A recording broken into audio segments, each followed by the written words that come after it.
few things, particularly we're here to discuss last week's state budget. But before I do turn to the state budget, I thought I'd take this opportunity to talk to you today about what we've just announced an hour or so ago in terms of implementing a ban on the sale of machetes. I know many of you will have been perhaps personally touched by the incidences over the weekend, particularly what we saw yesterday at the Northland Shopping Centre was an horrific incident. It affected so many people who were just going about their daily lives, shopping, spending family time, but also too it impacted a lot of the retail workers there. And I've expressed my thanks to the Victoria Police through the Acting Chief Commissioner for the incredibly swift response from Victoria Police. However, it did demonstrate that once again we need to look at using every power we have, every tool we have to get these dangerous weapons off the streets of Victoria. You'll recall from when we last caught up here in this room where we were discussing the tough new bail laws, I also stepped through the introduction here in Victoria of the very first ban on machetes. That commences from the 1st of September, and that's timeline was set working with Victoria Police to as quickly and as safely get these weapons banned here in Victoria, noting that it took the United Kingdom 18 months to implement a ban on machete. We're doing it in 6, and we're doing it as quickly as we can but safely as we can. Following the incident yesterday, taken some further advice, and under existing Victorian consumer law, we are able to immediately bring in a ban on the sale of machetes. So ahead of the amnesty and the ban on machetes full stop in our community that starts from the 1st of September, effective immediately, we are saying to retailers, get these dangerous weapons out of your stores, off the shelves, because what we want to do is choke the supply of these dangerous weapons being in our community. So we have announced that this morning. It takes effect as of midday on Wednesday, and as I've said, we're adding to that ban on machete, the Australia First ban on machetes, to bring in a ban on the sale of machetes ahead of the amnesty, really choking that supply, and to continue to look at ways that we keep our communities safe. I announced that just an hour or so ago in this very room, and I appreciate the opportunity to also share it with you here this morning. As I indicated too, as well, I'll have the opportunity, I'm really grateful to again have the opportunity to talk to you directly and through you to Victoria's great strong multicultural communities to talk about how last week's Victorian state budget is focused on what matters most for Victorian multicultural people and working families, and particularly knowing that families in many parts of our community with those increasing pressures are continuing to do it tough. And there are a couple of big things that I hear often when I'm out talking with communities right across the state, that people are looking for real help right now with the cost of living, those pressures that are really impacting on people's daily lives, and also the need for continue to invest on frontline services that people and families rely on. That's why last week's state budget was focused on those two key areas, real help right now and investment in frontline services. On the cost of living supports, we are providing that real help right now through a range of key measures, and I'll just touch on a couple of them this morning. Firstly, we're making it cheaper and easier to get access to medical care. What we're doing is we're going to fund and support pharmacists to treat common conditions at the chemist for free. So instead of having to go to the doctor, you can get a range up to 22 different conditions. You'll be able to go to your local pharmacy, be able to get that consultation for free and get treated and get your script at the chemist as well. And this is going to save a significant amount of time and money for families. It also too takes pressure off our GP system as well. We're also going to be delivering a $100 power saving bonus targeted at those families who need it the most.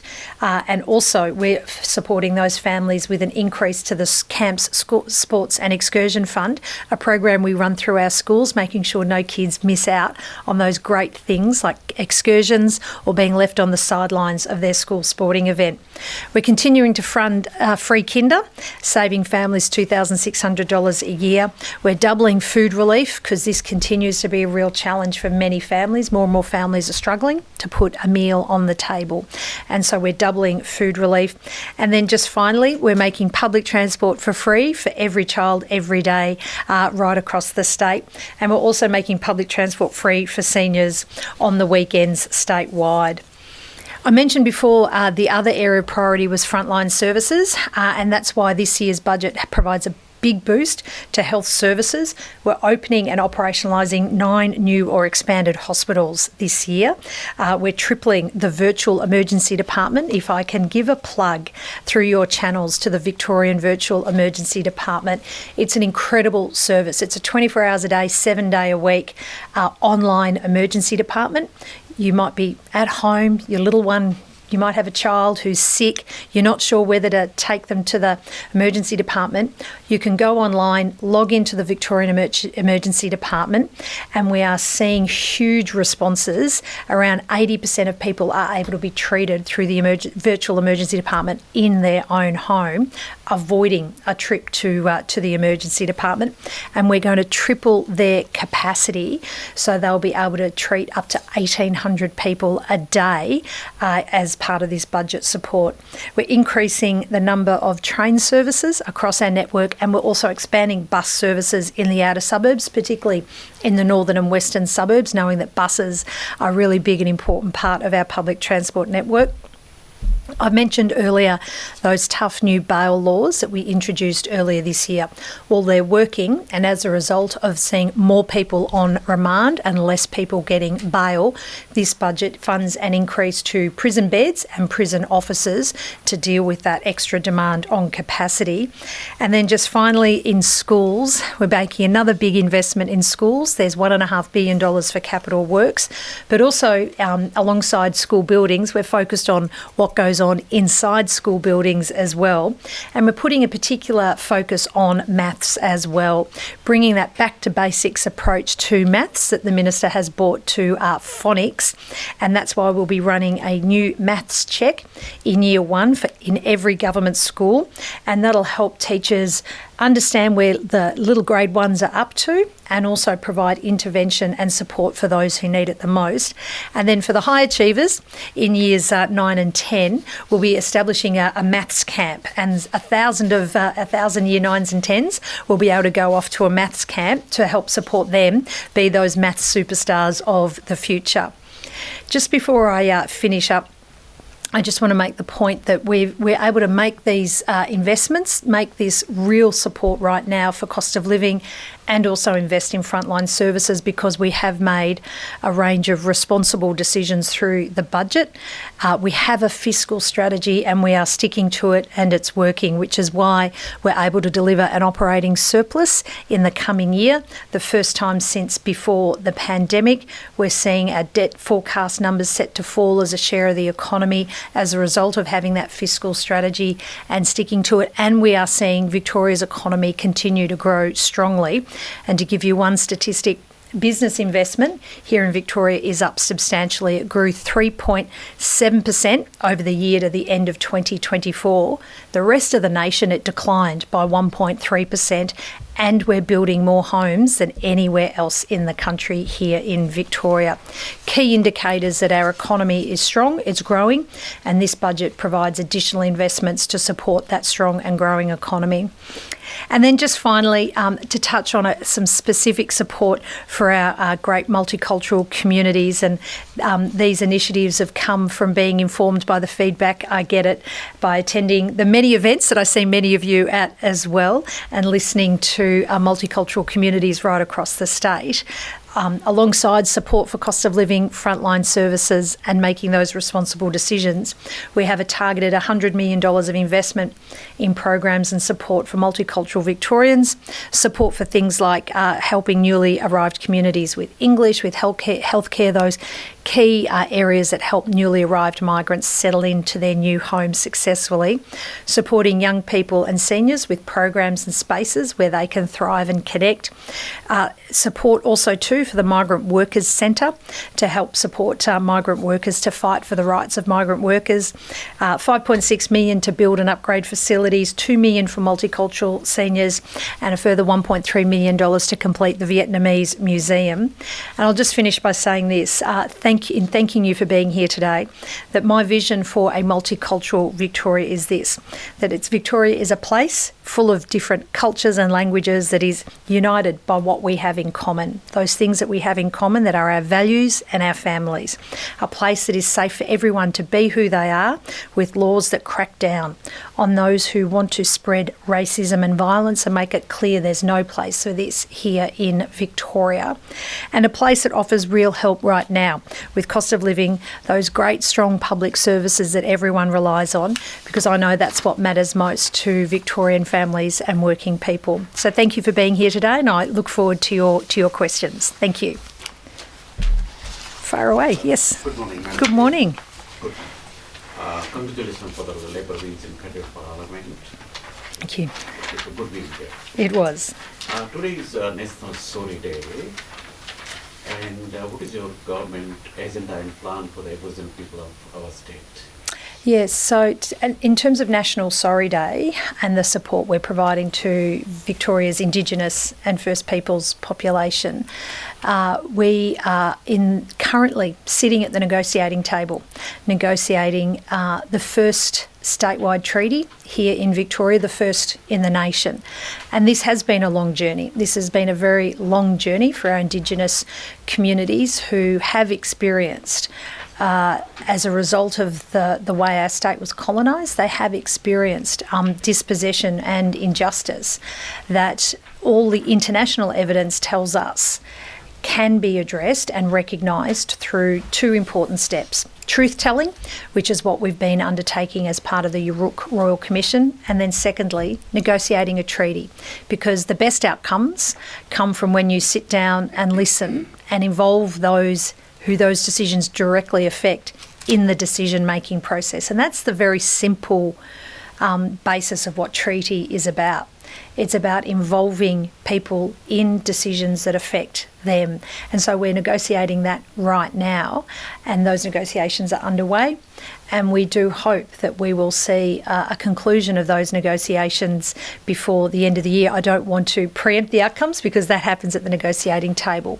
This is something that I'm particularly proud that we are working on together, not just with First Peoples in Victoria, but with everyone. Because when you address disadvantage, when you address discrimination, whoever it is, whoever is experiencing it, we all benefit. We all benefit from a stronger, fairer society that is delivered as a result. Thank you. Thank you. Hey, Premier, how are you? How are you? I hear you're well. Yeah, I'm glad you're well. I'm glad you're well. Resurrected. It's not Easter, but anyway, it's great to see you. I'm faster than the Nazarene, as I said. I was going to ask. Look, I was looking at some of the budget, and there seems to be a 25% decrease in the multicultural policies budget as compared to the last three fiscal periods. Mm-hmm. That's kind of a That's the first time that's gone under the $50 million mark. Am I reading it wrong, or has the money gone somewhere else, or what? So let me, Fotis, firstly, great to see you. Thank you. Yeah. And let me explain. And as a very avid observer of budgets and how budgets work, you will know that since 2014 we've invested more than $500 million in that in those programs and events and activities that are directly targeted to multicultural communities. And this year's budget has more than $100 million in programs programs and supports. Some of the adjustments have been made because we've delivered on a bunch of election commitments that we made out of the 2022 election cycle. So that gives you a sense that as we head into the next cycle, we know that we have more to do, and we will do that. And also too, I point to the work that George Lakakis is undertaking, that review and the work he's doing that will help build the new roadmap for our multicultural communities into the future. That will also give some guidance on additional support. So we are providing the targeted support that I touched on earlier. There's the broader support around cost of living and frontline services that are important to all of us. And then I look forward as we head into another election cycle to continue to work with multicultural communities on those issues and projects that are important in communities around the state. So George will ask for more money and I don't want to preempt George. Can I also say I don't want to fetter George as well? So let him do his work. Let him do his work. But yes, thank you. Yes, thank you. I'm Preeti from SBS Hindi. My question is about the increase in vandalism in temples and gurdwaras. In light of all the incidents that have occurred in the past, are there any additional measures? Because this falls into the category of crime and safety, hate crimes, as well as multiculturalism. Yes. So my question is, what are the robust and sustained measures that we have? Look, this is this behaviour that we are seeing an increase on is just disgraceful, and I know it is of deep concern to all members of all faith communities. But we are seeing, particularly at some of our Hindu and Sikh temples, we are seeing too much of this occur, and it has been in recent weeks. I've had the opportunity to both visit temples, but also meet directly in meetings in Parliament House, directly from members of the Hindu and Sikh communities about both what is occurring, but also how it impacts those communities as well. It's not just something that is desecrating the physical building. It's an attack on faith and culture as well.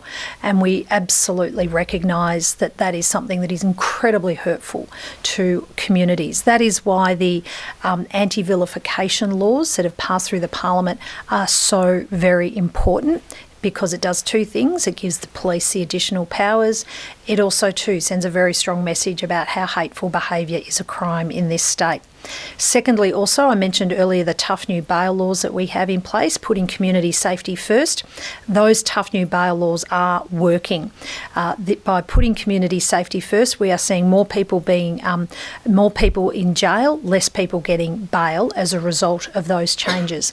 And then finally, in terms of specific community support, we've been having some discussions with Victoria Police, because at a broader level, there's the changes to the law, there's the strengthening of supports, but also too, when these incidences happen, we know that their communities are looking for that direct response from Victoria Police, and we've been having those discussions with them as well.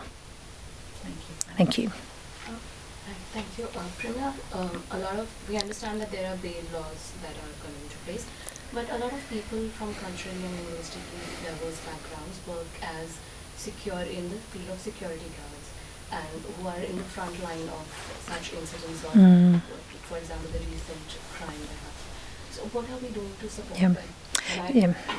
Sorry, I'll just take an opportunity to ask another question. Another thing which is close to people from diverse backgrounds is their languages. We saw that previous budget had supported certain non-English languages. Are we doing anything to support these languages this time around as well? Yeah, so thank you for those two questions. In terms of the one around supporting for languages, the budget does continue to provide support for example, through the Victorian School of Language, continued support for the work there.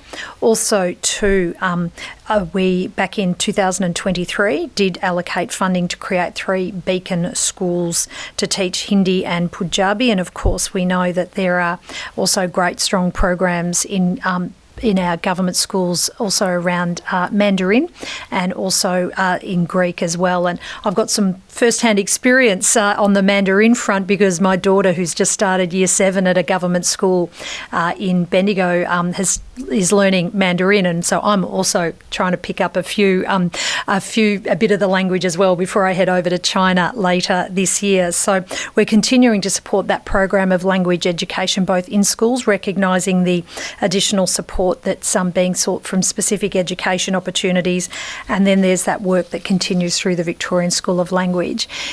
It's so important that we do both hold the thread of language, pass that thread of language down from generation to generation within communities, because even though young kids today might be third or fourth generation, being able to hold on to language is also holding on to culture.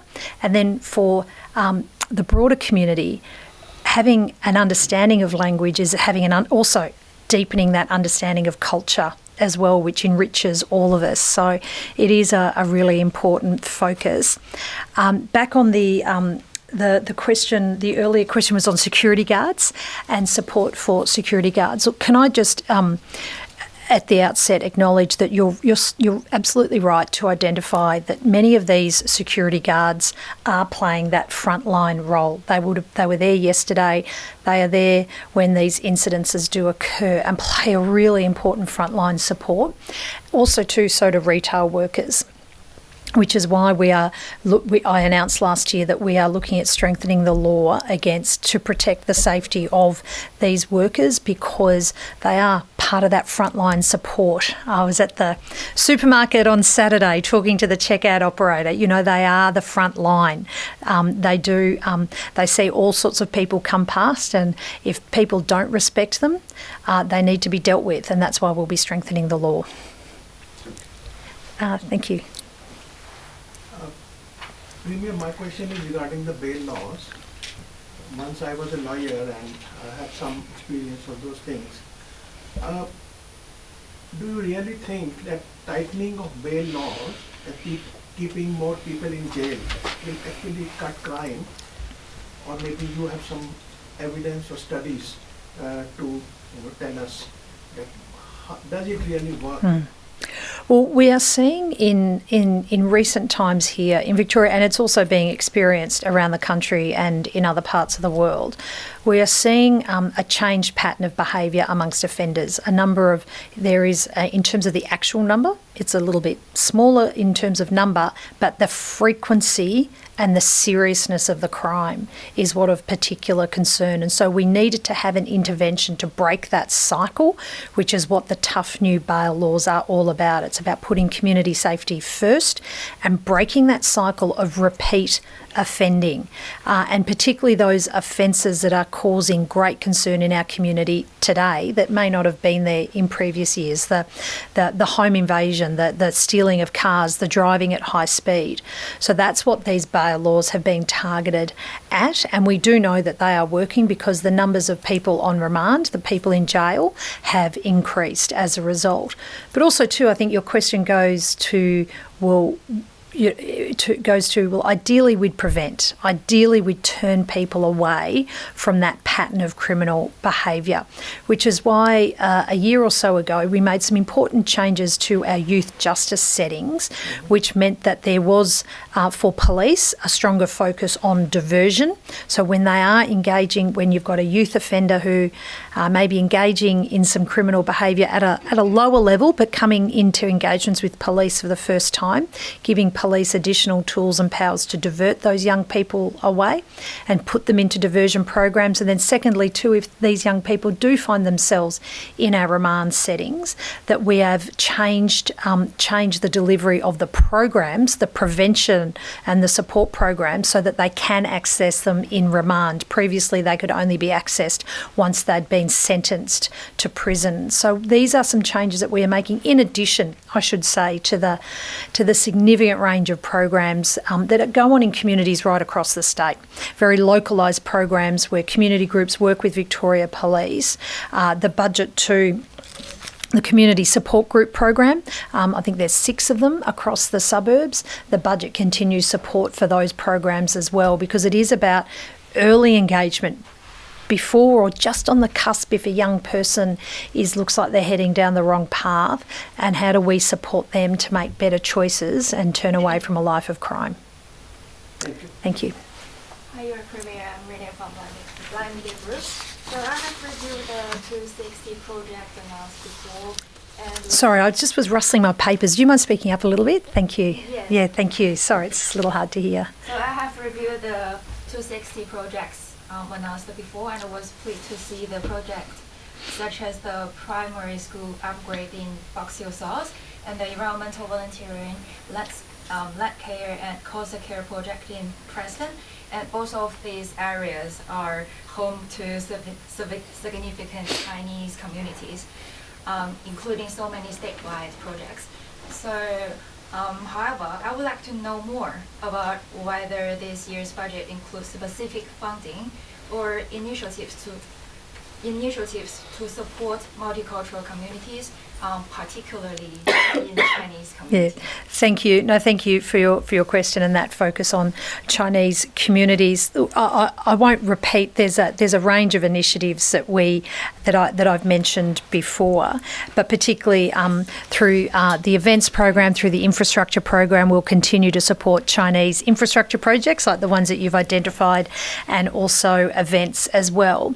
If I can again reference heading over to China later this year, what we will be doing ahead of my visit to China is working through a new China strategy, refreshing the strategy that Victoria has with China as such a significant and important cultural and economic partner. And I anticipate that out of that work, we'll have consultations with local communities, we'll have consultations with business representatives. I'll involve my colleagues like Paul Hamer and John Malahy as well, who represent some of those great communities that you referred to earlier. And I anticipate coming out of that, we'll have a lot more to say about specific supports for Victoria's Chinese community. Thank you. Yes, thank you. Good morning. I'm Johnny Harrow from NASA News. Congratulations for winning the election. Thank you. Are you happy for that? I'm always happy. Well, it's like barracking for a sporting team, a football team. I'm always happy when my team wins. But I should say though, I'm happy because of what it means for our community. It means electing a Labor government that has the values of investing in the things that matter for our community, in schools, in making sure you can see a GP, investing in some of our projects here in Victoria. But also, most importantly, it was an inflection point where, as a community and as a nation, we chose the path and rejected the division. We've seen too much of a division, and we've seen it here in Victoria. Some of your questions have gone to that. We've seen too much of it, and we've seen too much of politicians who want to exploit that. Can I say on the left and the right, on both sides of the spectrum, too many politicians who've wanted to exploit that for political purposes. Well, not only do I reject it, my government rejects it. It appears so too does the majority of the Victorian community as well. So my question, Premier, please. A lot of companies leave the Victorian last time. Did you, does that a new first budget is the reality for any companies could work for the Victoria? So this is terms of businesses establishing here in Victoria? Yeah. Yes. So I'm very focused on supporting a strong and growing economy here in Victoria. Late last year we released our economic growth statement, which is about creating jobs, because creating jobs means creating a business environment where businesses can grow and thrive, and then also employ more people. In terms of our business community, I mentioned earlier the statistics about how in Victoria business investment is up 3.7% over the past year, and the rest of the nation it declined. So using that as one data point demonstrates that we do have a strong economy here in Victoria, but we also know that we do need to make it even stronger, and also have a really keen focus on our small businesses as well, which really do drive so much of the job creation and the support, which is why, alongside a range of targeted initiatives, which I can run through when we can share them. We can share them with you. We also too are looking at how we can halve the number of regulators here in Victoria. We know that regulation, red tape's a real burden for small businesses, so we know that we need to halve that. And for one example is reducing in half the number of permits you need to get a liquor licence, so to make it easier and quicker for our great hospitality industry to be able to serve their customers. We also have in this year's budget a dedicated Victoria Investment Fund, a $150 million fund that businesses will be able to apply into to receive support. We've got a new business approvals incentive scheme and also two Business Victoria digital channels and toolkits that are really tailored to providing support to small businesses. This is a key priority of mine. How do we continue to look at ways that we support our small businesses? Investing in our TAFE system is a big part of that, making sure that our system's training the people with the skills that they need to go and work in our great small businesses. Thank you. Thank you. Thank you. I'm Jai Hi. from the Australia Today. I have two questions. One, because everyone talks about crime, so let me put it to you. I have gone to a number of businesses which have been robbed and homes also. And a common complaint they are making is that Victoria Police is discouraging them to talk to media or put their worries, their fears in front of everyone else, telling them that if they do so, they will be robbed again. These robbers, they will come back to them, and the victims are to be blamed for them. So this is not one. It has been at least 8 people, business and homes I have talked to. They have all said that Victoria Police is saying to them this kind of thing, which is kind of, in my view, should not be acceptable. Second is about the Gurunanak Lake announcement. No official notification has been made as yet. Has the government abandoned that, or we are still to receive a notification of it? Yep. On that second point, in terms of the confirmation, I'll come back with the timelines. The government certainly does remain committed to supporting the community and with that change and that recognition. But let me come back to you with the timing for that from the relevant minister. On the earlier point regarding advice from Victoria Police, I clearly can't comment on what you've reported as what Victoria Police have said to those business owners because Victoria Police, as an independent agency, make a range of operational decisions based on the circumstances of the time, and I'm not going to cut across the safety advice that they might be giving to business owners. What I will say is that I'm focused on supporting Victoria Police. We have more Victoria Police on our streets than any other state or territory. We know we've got to support them to recruit more in, which is happening. We also know we need to give police more tools and powers as well, which is what the tough new bail laws were about. The ban on machete sales, and then also the ban on machete full stop is also about. It's about supporting Victoria Police with the work that they do every single day. Okay. Well, thank you so much. It's I always enjoy our engagement, and we've covered a lot of territory again today. So thank you so much for coming in, and all the best for the rest of the week ahead. Thank you so much. Lovely to see you. Take good care. Bye bye.